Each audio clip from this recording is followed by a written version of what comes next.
वक्रतुण्डाय नमः ओम एकदन्ताय नमः ओम कपिलाय नमः ओम गजकर्णकाय नमः ओम लंबोदराय नमः ओम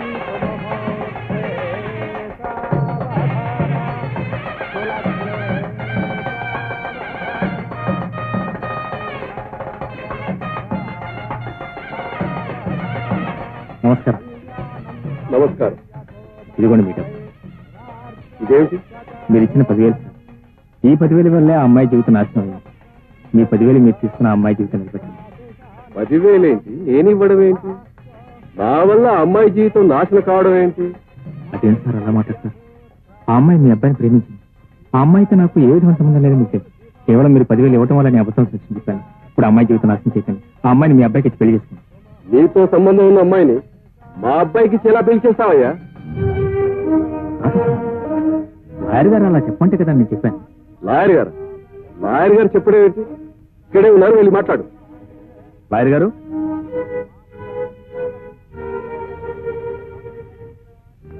ఏమండి లాయర్ గారు, ఈ అమ్మాయికి నాకు సంబంధం ఉందని నాతో అబద్ధం సాక్ష్యం చెప్పించి ఆయనతో 10,000 ఇప్పించింది మీరు కాదు? ఏమిటి శర్మ, ఇతను కోర్టులో చెప్పింది అబద్ధం సాక్ష్యం? ఎవరు సార్ మీరు?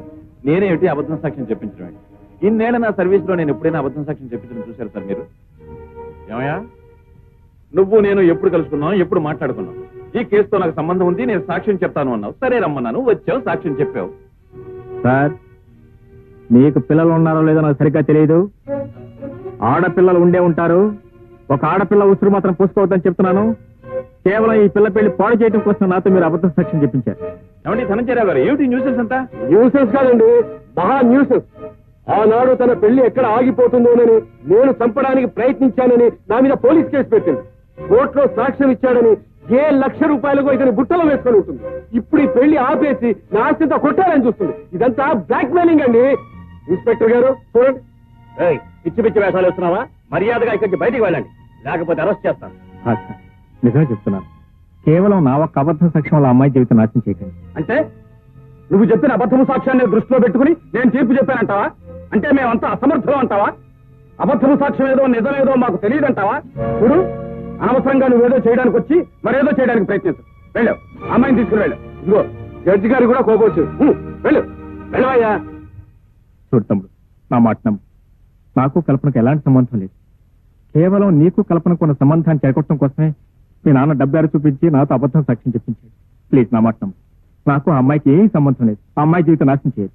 ఆ అమ్మాయి జీవితం నాశనం చేయొద్దంటావు, మరి ఈ అమ్మాయి జీవితం నాశనం చేయమంటావా? అంత పవిత్రురాలైతే నువ్వే కట్టుకో.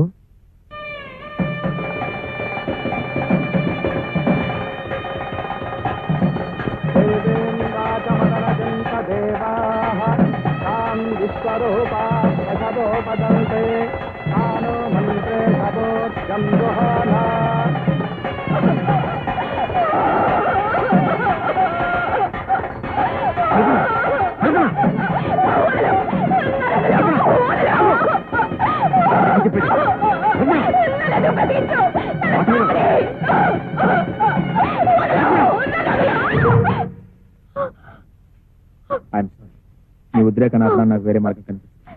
అసలు నువ్వెవరు? నన్నెందుకు ఆపావు? నీకు నాకు సంబంధం ఏమిటి? నువ్వు చావడానికి బ్రతకడానికి మధ్య ఉన్న సంబంధం. లేదు, నేను చావాలి, జరిగింది చాలు. అదే నేను నిర్ణయమైతే నేను కాదని నాకు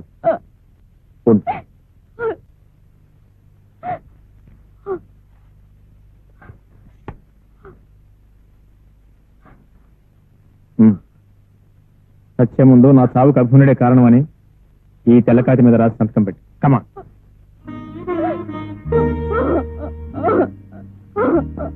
నేరం చేసింది నేను, శిక్ష అనుభవించాల్సింది. నా శిక్ష నువ్వు వేసుకుంటే నేను చేసిన పాపాన్ని శిక్ష అనుభవించాలిగా.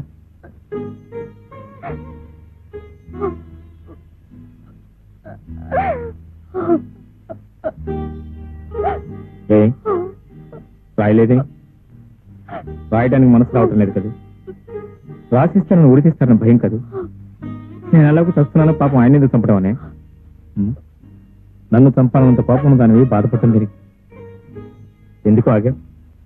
నువ్వు మనిషివి కాబట్టి, నీకు మనసుంది కాబట్టి, ఆ మనసు మెత్తబడింది కాబట్టి.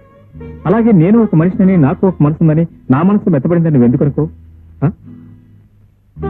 చూడు కల్పన, సత్యం సాధిస్తా. బ్రతికించారుగా, ఏం సాధించాను? బాగా బ్రతికే మనిషిని బ్రతకనివ్వకుండా చేశారు. బ్రతికే వద్దనుకున్న దాన్ని బ్రతికించారు. ఇప్పుడు నేను బ్రతికి ఏం చేయాలంటారు? చెప్పండి, నన్నేం చేయమంటారు? మీరేసిన ముద్రతో బయట మనిషిగా తిరగల్లా, బ్రతకల్లా. ఒకవేళ బ్రతకాలనుకున్నా ఈ సంఘం నన్ను బ్రతకనిస్తుందా? అందుకే నేను చావాలంటే చావాలి. మనిషి గమ్యం చావు కాస్త. నిజమే, బ్రతకడానికి నాకు ఒక గమ్యం కావాలిగా. నీ మనసు మార్చుకోగలిగితే ఆ గమ్యం నేనే అవుతుంది. అవు, నా వల్ల నాశనం నీ బ్రతుకు, నా వల్ల చక్కగా అవకాశం లేదు. బాగుంది, చాలా బాగుంది. నేను ఇంతవరకు ద్రోహం చేసిన వాళ్ళని చూశాను, నమ్మించి నమ్మక ద్రోహం చేసిన వాళ్ళని చూశాను, తడిగొడ్డుతో గొంతు కోసే వాళ్ళని చూశాను. కానీ నేను అబద్ధాల కోరిని, నా బ్రతికే అబద్ధం, నా వృత్తే అబద్ధం. ఈ క్షణం వరకు నీకు నాకు మధ్య జరిగిన సంభాషణలు అన్నీ అబద్ధాలే. ఇక నుంచి నేను నిజంలో బ్రతకబోతున్నాను, ఒక మంచి పని చేయబోతున్నాను. నాకు మీ సహాయం కావాలని అడిగిన వాడిని నేను ఒక్కనే చూసానయ్యా. నువ్వు మనిషి అనుకోవాలో, రాక్షసుడు అనుకోవాలో, మంచివాడు అనుకోవాలో, వంచకుడు అనుకోవాలో అని నాకు అర్థం కావడం. మీరేమనుకున్నారు? స్వప్న విషయంలో మాత్రం నేను మనిషిని, నిజంగా మనసు ఇచ్చిన వాడిని. నిజం. ఇప్పుడు నీకు ఈ పరిస్థితి వచ్చింది కాబట్టి, ఆ పిల్ల నీ జీవితంలోకి వచ్చింది కాబట్టి ఈ నిజం బయటకు వచ్చింది. లేకపోతే నా బిడ్డ బ్రతుకు అబద్ధంలో మునిగిపోయేదేగా. నేను అబద్ధం కావచ్చు, నా మాటలు అబద్ధం కావచ్చు, నా పనులు అబద్ధం కావచ్చు, నేను మీ అమ్మాయిని ప్రేమించిన విధానం అబద్ధం కావచ్చు, కానీ నా ప్రేమ మాత్రం అబద్ధం కాదు. నా ప్రేమ అబద్ధమైనా నేను మిమ్మల్ని మోసగించాలనుకున్నా ఈ రోజు నాకు నేనుగా వచ్చి మీ ముందు దోషిగా నిలబడాల్సిన అవసరం నాకు లేదు. కోర్టు రాస్తూ ఉన్న మీ అమ్మాయిని వదులుకుని కట్టుబడిలో కూడా లేని ఆ అమ్మాయిని పెళ్లి చేసుకోవడానికి సిద్ధపడాల్సిన అవసరం అంతకంటే లేదు. చిన్నప్పుడు ఎప్పుడు మా నాన్న చెప్పిన ఒక్క నిజం వల్ల మా అందరి ప్రశ్నలు నడివెదిరిపోలయ్యాయి. ఆ రోజు నుంచి జీవితంలో ఎప్పుడూ నిజం చెప్పకూడదు అనుకున్నా, అంత అబద్ధం ద్వారా జయించాలనుకున్నా, జయించాను. చివరికి నా ప్రేమను కూడా అబద్ధంతోనే జయించాను. కానీ నా మనసుని అబద్ధంతో జయించలేదు. నా అబద్ధం వల్ల ఇప్పుడు ఆ అమ్మాయి జీవితం నాశనం అయిపోయింది. ఎలాగైనా మళ్ళీ ఆ అమ్మాయి జీవితం బాగు చేయాల్సిన అవసరం నా మీద ఉంది. మరి నీ అబద్ధం వల్లే నా కూతురు జీవితం కూడా నాశనం అయింది. దాన్ని ఎవరు సర్దిస్తారు? చూడండి, తుఫాన్లోనైనా ఎదురు వెళ్ళగల ధైర్యం స్వప్నం, కానీ చిన్న గాలి దుమారానికి కూడా అట్లా తట్టుకోలేదు. నిజమే, కానీ ఇప్పుడు నేనేం చెయ్యాలి? చేయాల్సింది మీరే. స్వప్నకు నా మీద అసహ్యం కలిగించాలి. అసహ్యం కలగడానికి ప్రత్యేకించి నేను ఏమీ చేయనక్కర్లేదయ్యా. నీ జీవితం ఇదే నీకు తెలిస్తే చాలు, అదే అసహించుకుంటుంది. నిజం, నేను మారానని, మరో అమ్మాయి జీవితాన్ని నిలబెట్టని ప్రయత్నిస్తున్నానని తెలిస్తే మళ్ళీ మీ అమ్మాయి నన్ను ప్రేమిస్తుంది. అందుకే ఈ విషయం తెలియకూడదు. అవి మళ్ళీ నన్ను ప్రేమించు. అబద్ధాన్ని దాయగలవు, కానీ నిజాన్ని దాయగలవా? స్వప్నం నన్ను కాదని మరొకరిని పెళ్లి చేసుకునే తాగాను. ఇంత జరిగాక స్వప్నకి పెళ్లి చేసుకుని పెళ్లి చేసుకున్నాను, నేను చేస్తాను. దానికి మీరు సహకరించాలి. స్వప్న హృదయంలో నీకు తప్ప మరొకరి స్థానం లేదయ్యా. అందుకే ఆ స్థానాన్ని స్వప్న హృదయంలో శాశ్వతంగా తుడిచేయాలి. అది జరిగే పని కాదయ్యా. జరుగు. స్వప్న అబల కాదు. తను ప్రేమించిన వాడు నీతి మాలిన వాడని తెలిసినా, అబద్ధాల కోరని తెలిసినా, పచ్చి జోదగాడని తెలిసినా, వ్యభిచారని తెలిసినా వాడి కోసం పిచ్చిపోయి తలపగలు కొట్టుకునే మనిషి కాదు. పైగా అటువంటి మగాడికి బుద్ధి చెప్పాలనుకునే మనిషి. వాడి కళ్ళ ముందు ఇంకొకరిని పెళ్లి చేసుకుని సుఖంగా జీవిస్తూ తన వ్యక్తిత్వాన్ని నిరూపించుకోవాలనుకున్న ఆడది. స్వప్న విషయం నాకు బాగా తెలుసు. మీరు నాతో సహకరించారు ప్లీజ్. స్వప్నం మీ కూతురు. పొరపాటున స్వప్న కన్నీరు పెట్టి తుడవటనే తల్లి ఉంది, ఓదార్చని తండ్రి మీరున్నారు. కానీ కల్పన కన్నీరు పెడితే తుడవటానికి ఓదార్చడానికి ఎవరు లేదు. నేను తప్ప. వాళ్ళిద్దరు మీ పెట్టి అనుకో. ఎవరికి న్యాయం చేస్తారు మీరు ఆలోచించండి. ఎప్పుడు వచ్చావమ్మా? ఎక్కడి నుంచి డాడీ? అదే బీచ్ రిసార్ట్ నుంచి. బీచ్ రిసార్టా? ఆ, అక్కడికి ఎప్పుడు వెళ్ళాను? అదేమిటమ్మా, ఇప్పుడేగా నిన్ను అభిని రిసార్ట్ లో చూసొచ్చాను. అభియా? ఆ. ఆయన ఢిల్లీలో ఉన్నారు డాడీ. ఆయన ఢిల్లీ వెళ్ళి 3 రోజులైంది. నో నో, ఢిల్లీ ఏమిటమ్మా ఢిల్లీ? అయ్యయ్యో, ఇప్పుడే నా కళ్ళలో కనపడుతున్నాడు రిసార్ట్ లో. అతను పక్కన ఒక అమ్మాయి ఉంది. సరే నువ్వే అనుకుని దగ్గరికి వచ్చి పలకరిద్దాం కదా అనుకుని, సరే వాళ్ళు మళ్ళీ డిస్టర్బ్ చేయడం ఎందుకు అనుకుని వెనక్కి వచ్చేసాను. నేనా? ఆ, నేను ఎక్కడికి వెళ్ళలేదు డాడీ. నువ్వు వెళ్ళలేదా? మరి అభి పక్కన కూర్చున్న అమ్మాయి ఎవరు? రా అభి, రా. ఎక్కడికి? స్వర్గానికి. I'm sorry. సారీయా? అవును, నువ్వు ఒకందుకు నాతో చిందులు వేశావు, నేను ఒకందుకు నీతో తాళం వేశాను. అంటే ఇంతసేపు నాతో ఆడింది పాడింది ఆట. నాటకమా? నువ్వు కావాలి కావాలని కోరుకున్నందుకు నువ్వు నన్ను కోరుకుంటున్నావు అనుకున్నాను. కానీ నన్ను కాదని వెళ్ళిపోతే నేనెటువంటి దాన్నో నీకు తెలీదు. నేను కోరుకున్న సుఖం దక్కకపోతే నేనెవ్వరిని సుఖంగా ఉండనివ్వను. Mind it.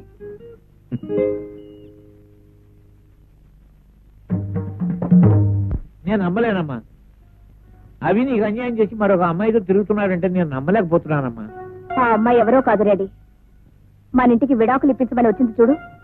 ఆ? ఆహా, ఆ భద్రత లేకున్నాను ఆ పిల్ల.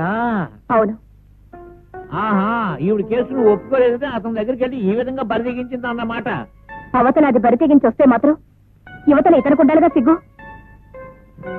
అవతల ఒక అమ్మాయి ప్రేమిస్తుందని, ఆశలన్నీ తన మీదే పెట్టుకుందని. తొందరపడి నువ్వు నిర్ణయానికి రాకమ్మా, అన్ని విషయాలు నేను తెలుసుకుంటాను. అక్కర్లేదు, నా కళ్ళతో నేనే చూశాను. ఇక నువ్వేమీ తెలుసుకోనక్కర్లేదు. నమస్కారం సార్. ఎవరయ్యా? ఏదైనా పనిపించండి సార్. నా దగ్గర పని లేదు, ఏం లేదు పోయా, అసలే గొడవల్లో ఉన్నాను నేను. ఆగోయ్, ఆగు, ఆగు, ఆగు, ఆగు, ఆగు.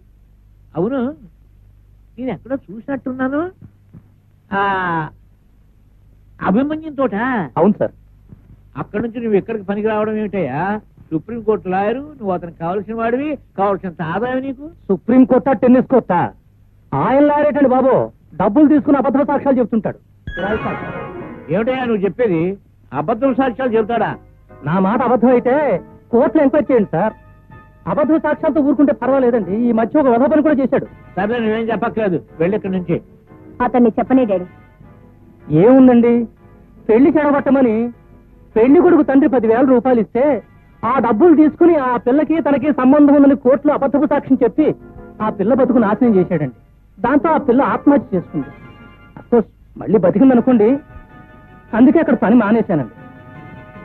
అసలు అప్పుడు చెబుదాం అనుకున్నానండి.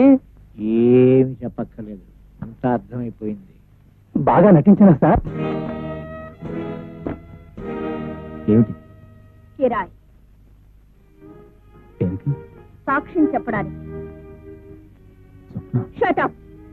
నా పేరు నీ నోటి నుండి రావడానికి వీల్లేదు. ఏమిటి మాట? నీతో మాట్లాడడానికి రాలేదు, ఒక పని మీద వచ్చాను. నేను ఒక లాయర్. నాకు ఒక కేసు వచ్చింది. ఆ కేసులో నువ్వు సాక్ష్యం చెప్పాలి. ఏమిటి? ఒక త్రాస్తుడు నన్ను మోసం చేసి ప్రేమించాడు. వాణ్ణి నా నుంచి దూరం చేయాలి. దానికి ఎంత ఇమ్మంటావు? దూరం చేయటం ఒకటేనా? కాదు, ఉరి తీయించాలి. అంత ఘోరం ఏం చేశాడు? మనసుని ఫుట్బాల్ లాగా వాడుకున్నాడు. ఎటు తన్నినా తిరిగి తన కాలి దగ్గరికే వస్తుందనుకున్నాడు.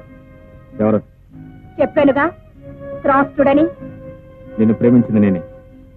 అయినా ప్రేమించడానికే అబద్ధమాడాను. ప్రేమ? అది ప్రేమ? అవును, ప్రేమే. 1000 అబద్ధాలు ఆడైనా ఒక పెళ్లి చేయమన్నారు. ఆఫ్టర్ ఆల్ ప్రేమించడం కోసం 2-3 అబద్ధాలు ఆడితే తప్పేం లేదే. My love is pure. Pure? Of course, very pure. నీ ప్రేమ ఎంత పవిత్రమైనదో ఆ తోటలోనే కనిపించింది. ఏం కనిపించింది? దేనితోనో తాగి తద్దనాలాడేవా లేదా? దానిలో తప్పే ఉంది. తప్పే ఉందా? ఒకరిని ప్రేమించి మరొక దానితో తిరగడం తప్పు కదా? అరే, ఆ పిల్లతో నాకు నీకంటే ముందు నుంచి పరిచయం ఉంది. అయితే ఆ విషయం ముందే నాకెందుకు చెప్పలేదు? చూడు స్వప్న, నాకు మరో ఆడదంతా పరిచయం ఉందని ఏ మగాడని చెప్తే ఏ ఆడ సహిస్తుంది చెప్పు? అంటే మోసం చేశావన్నమాట. నేను నిన్ను మోసం చేయలేదు. నేను నిన్ను మనస్ఫూర్తిగా ప్రేమిస్తున్నాను. మరి ఆ అమ్మాయి? ఆ అమ్మాయి after all just girlfriend. ఓ, గర్ల్ ఫ్రెండ్. మరి నేను నువ్వు నా ప్రేయస్, నా కాబోయే భార్య. Swapna, this is modern society. It is 1984. భార్య భార్యే, ప్రియురాలు ప్రియురాలు. భార్య ఉన్నా కూడా గర్ల్ ఫ్రెండ్ ఉంటే తప్పులేదు.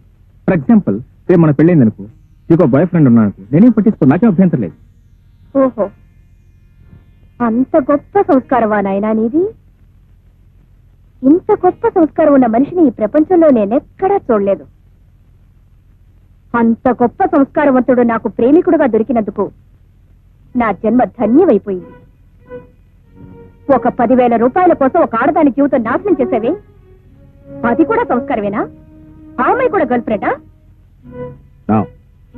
అది నా వృత్తి.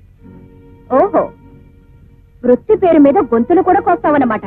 స్వప్న, అది నీకు సంబంధించిన విషయం కాదు. నువ్వు నేను మాట్లాడుకోవాల్సింది మన ప్రేమల గురించి, మన పెళ్లిని గురించి. మిగతా విషయాల గురించి మాట్లాడే హక్కు నీకు లేదు. ఆడది మగవాడి మనసులోకి ప్రవేశించాలి తప్ప అతని వ్యవహారాలకు కాదు, అతని వ్యాపారాలకు కాదు. అయినా మగవాడు నిలదీసి అడిగే ఆడదంటే నాకు పరమస్తాయి. మరి నీకు ఇన్ని పట్టింపులున్నాయని ముందే నాకెందుకు చెప్పలేదు? నువ్వు అడిగుంటే నేను చెప్పుండేవాడిని. నీ మనస్తత్వం నాకు ముందే తెలుసుంటే నేను అసలు ప్రేమించి ఉండేవాడినే కాదు.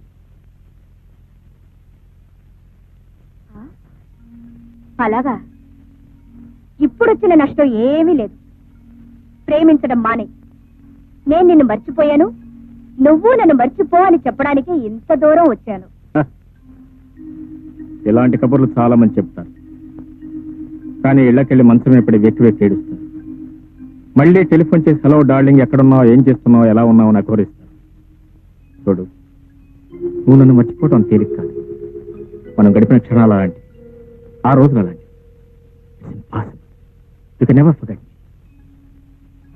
ఏ క్షణంలో అమ్మాయితో నిన్ను చూశాను, ఆ క్షణంలోనే నేను నిన్ను మర్చిపోయాను.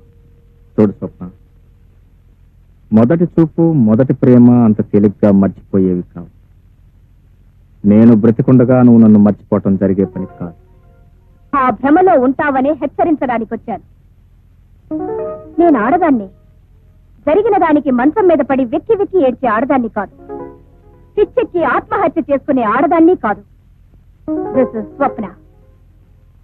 మిస్టర్ అభిమన్యు, ఇవి భారతం నాటి రోజులు కావు. This is modern times 1984.